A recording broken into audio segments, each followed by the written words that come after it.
bahar kegi günnen asat. Bugün bolsa sen bana yar gittin birin kavalap. Canın sağımın nirede sen neme boldu sana birden. Alada koydun fikirlerde men. Tapanın menden kovallı mi? Geçenlere yam unutullu mi?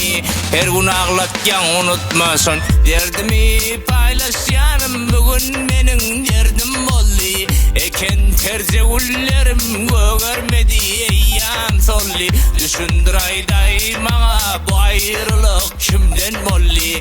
Erkek ağlamaz diyarlar gözlerim bak yaştan dolu.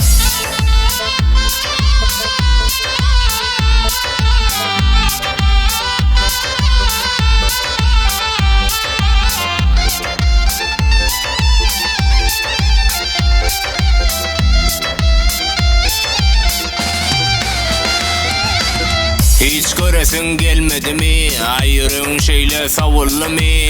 Hani ait diyenin bolmadı mı? Seni şeytan kolladı mı? Bağışla seni saklap bilmedim. Ödgayali eklep bilmedim. Bilyam canım şoň için gitti.